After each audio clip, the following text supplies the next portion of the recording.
দেবাংশু ভট্টাচার্য এই স্টুডিওতে আসেনি, কিন্তু দেবাংশু ভট্টাচার্য রিপাবলিক বাংলা হওয়ার পর থেকেই বহুবার আমার শো জবাব চায় বাংলাতে এসেছে। কিন্তু দেবাংশু যে এতটা নির্লজ্জ ক্যাম্পেইন করবে এবং এতটা নিচে নেমে গিয়ে ক্যাম্পেইন করতে বাধ্য হবে, তার কারণ দেবাংশু বুঝতে পারছে হয়তো মমতা বন্দ্যোপাধ্যায়ের প্রতিদ্বন্দ্বী হিসেবে রেখা পাত্ররা উঠে এসেছে এবং দেবাংশু ভট্টাচার্যকে বোধহয় নির্দেশ দেওয়া হয়েছে যে যেন তেন প্রকারণে দেবাংশু ভট্টাচার্যের একটা এজেন্ডা বোধহয় চালু করে দেওয়া হচ্ছে যে রেখা পাত্রদের ছোট করে দেখাতে হবে।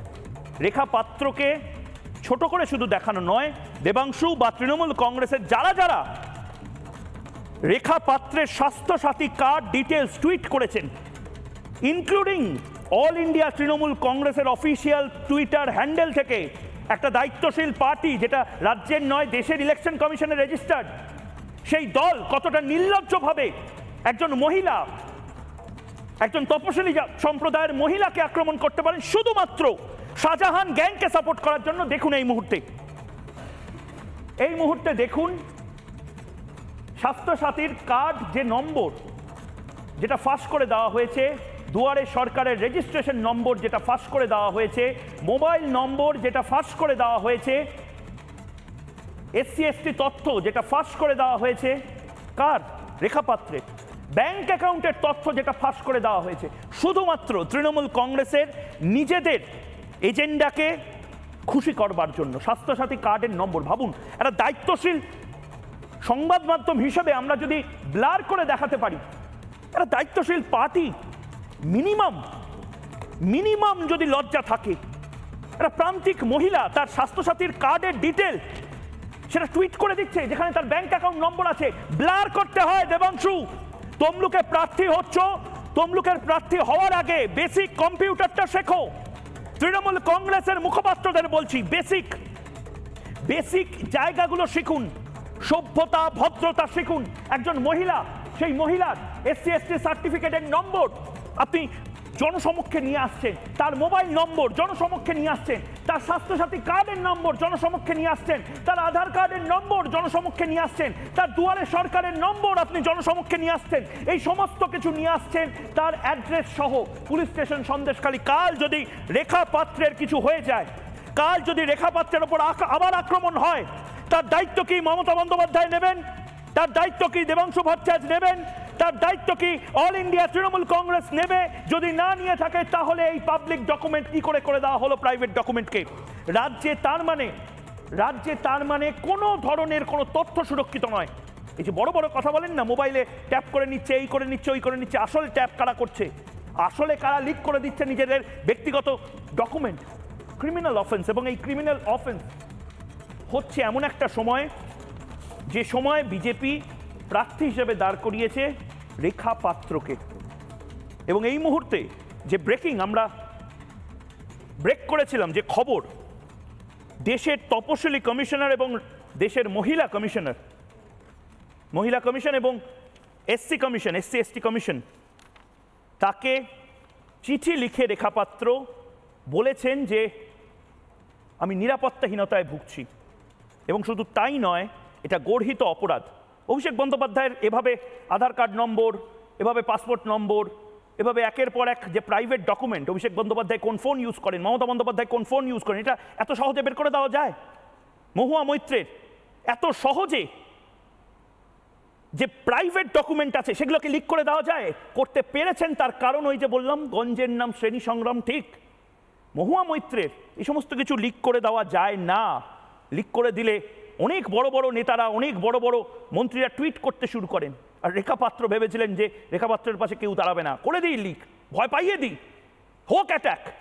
ভুলে যাচ্ছেন মমতা বন্দ্যোপাধ্যায় যে রিপাবলিক বাংলা প্রথম থেকে ছিল রেখা পাত্রদের সঙ্গে, আজও আছে। এবং শুধুমাত্র তাই নয়, এই মুহূর্তে আমার সঙ্গে উপস্থিত হয়েছেন অরুণ হালদার, দেশের শিডিউল কাস্ট কমিশনার, SC কমিশনের চেয়ারপারসন অরুণ হালদার এই মুহূর্তে উপস্থিত হয়েছেন। অরুণবাবু, আপনাদের কাছে অভিযোগ জমা পড়েছে বলে আমরা শুনেছি।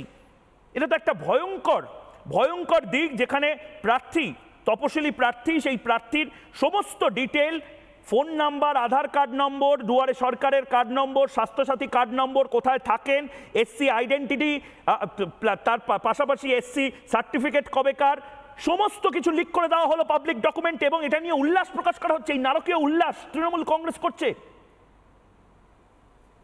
দেখুন, প্রথমেই বলি যে আমি ভেরি রিসেন্টলি আমি আমার দায়িত্ব থেকে আমার টেনিওর শেষ হয়েছে, তো আমি প্রাক্তন চেয়ারম্যান হিসেবে আমার বর্তমান পরিচয়, এটা আপনাকে সংশোধন করে দেই। ঠিক। এবং এই দায়িত্ব আমি অত্যন্ত সাফল্যের সঙ্গে মনে করি পালন করেছি। সারা দেশের মানুষ দেখেছে যে তপশিলি সম্প্রদায়ের উপর যেখানেই এই ধরনের অবিচার হয়েছে আমি সেখানে তাদের পাশে দাঁড়িয়েছি। এই মুহূর্তে আমাদের মাননীয় নতুন চেয়ারম্যান নিযুক্ত হয়েছেন এই ভেরি রিসেন্টলি, মিস্টার কিশোর মাকনা জি গুজরাট থেকে আছেন। আমি তার কাছে এই তথ্যটি অবশ্যই জানাবো। কিন্তু এমনই একটা সেন্সিটিভ ইস্যু, আমি জানলাম যে এই ধরনের একটা ঘটনা এরা ঘটিয়েছে, কিন্তু এরা যে এই ধরনের নারকীয় ঘটনা একের পর এক ঘটিয়ে চলেছে, এদের কোনো মানবিকতা বলে কিছু নেই, মানবিকতার লেশ মাত্র নেই। একজন মহিলা, অত্যাচারিত মহিলা, ভারতবর্ষের মাননীয় প্রধানমন্ত্রী এই বাংলার মায়েদের সম্মান দেওয়ার জন্য তাকে একজন প্রার্থী করেছেন। আজকে তাকে সম্মান জানানো উচিত সবাইকে, প্রতিবাদের মুখ তিনি। আর তার প্রতি এই ধরনের ঘৃণ্য, জঘন্য, নারকীয়, অপমানজনক, অবিচার্য কাজটা যারা করছেন, আমি মনে করি এটা 100% SC/ST prevention of atrocity act violation হয়েছে। এই prevention of atrocity act violation, আপনি অরুণ বাবু এইটা বলছেন, আপনি দীর্ঘদিন ধরে এরকম জিনিস দেখেছেন, মডেল কোড অফ কন্ডাক্ট চলছে, এবং তার পাশাপাশি এরকম ভাবে একজন প্রার্থীর সমস্ত ডকুমেন্ট, এবং তার পাশাপাশি একজন এসসি কমিউনিটির সদস্য, একদম প্রান্তিক মানুষ, যার এর আগেও লাইফ রিস্ক হয়েছে, শেখ শাহজাহানের লড়াই, শেখ শাহজাহানের বিরুদ্ধে লড়াই গোটা দেশ দেখেছে। রাষ্ট্রপতির কাছে আপনারা বিভিন্ন সময় গেছেন সন্দেশখালীর ঘটনা নিয়ে, তার সমস্ত আইডেন্টিটি, তার ফোন নাম্বার, তার অ্যাড্রেস, তার বাড়ির অ্যাড্রেস, তার পরিবারের সমস্ত ডিটেল এইভাবে পাবলিক করে দেওয়া, এটা তো সিকিউরিটি থ্রেট। একদম। দেখুন, এখানে অনেকগুলো আইনের ধারাকে এরা লঙ্ঘন করেছে। আমি যেহেতু SC/ST ম্যাটারটা দেখি, ফার্স্ট আমি ওটাই বলবো যে প্রথম SC/ST prevention of atrocity act 1989 যেটা ভায়োলেশন হয়েছে, এখানে একজন তপশিলি জাতির মহিলাকে এই ধরনের তার ব্যক্তিগত সমস্ত তথ্য ফাঁস করে দেওয়া, এটা অ্যাট্রোসিটি অ্যাক্টের মধ্যে 100% আসবে। কারণ যেহেতু এটা যিনি করেছেন তিনি অন্য সম্প্রদায়ের মানুষ হয়, তাদের এটা পরিষ্কার প্রমাণ হয়, এখানে প্রমাণ করা যায়, ইনভেস্টিগেশন করা যেতে পারে যে জাতিগত বিদ্বেষের কারণে তিনি করেছেন কিনা, এই ধারাটা এখানে প্রিভেনশন অফ অ্যাট্রোসিটি অ্যাক্ট আছে, নাম্বার 1। নাম্বার 2, একজন মহিলা, মহিলাদের অধিকার সুরক্ষার বিষয়টা আছে। প্রথম দেবাংশু ভট্টাচার্য বলে একজন এই টুইটটা প্রথম করেছেন, তারপর অল ইন্ডিয়া তৃণমূল কংগ্রেস এই টুইটটা করে, এবং এমন একজনের বিরুদ্ধে করে যিনি শিডিউল কাস্ট কমিউনিটির, এমন একজনের বিরুদ্ধে করে যিনি লাগাতার ভয়ের শিকার, এবং বারবার বলা হয়েছে যে এর বিরুদ্ধে বারবার শেখ শাহজাহানরা কখনো তুলে নিয়ে গেছে, কখনো তারা নারী নির্যাতনের শিকার হয়েছেন। মানে এটা মমতা বন্দ্যোপাধ্যায় দেখবেন না, স্বাস্থ্যসাথী নিয়ে কথা বলছে।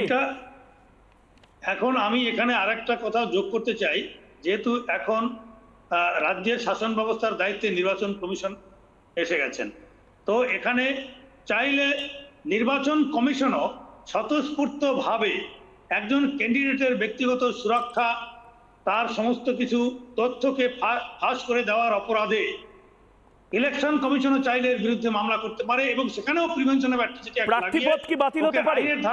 দেবাংশু ভট্টাচার্যের কি প্রার্থীপদও বাতিল হতে পারে? একদম অ্যারেস্ট করে তদন্ত করে তাকে আইনের আওতায় নিয়ে প্রার্থীপদ বাতিল করতে কমিশনের একদম 100% করে 100%। বেশ বেশ, অনেক ধন্যবাদ অরুণ বাবু, অনেক ধন্যবাদ। কারণ এই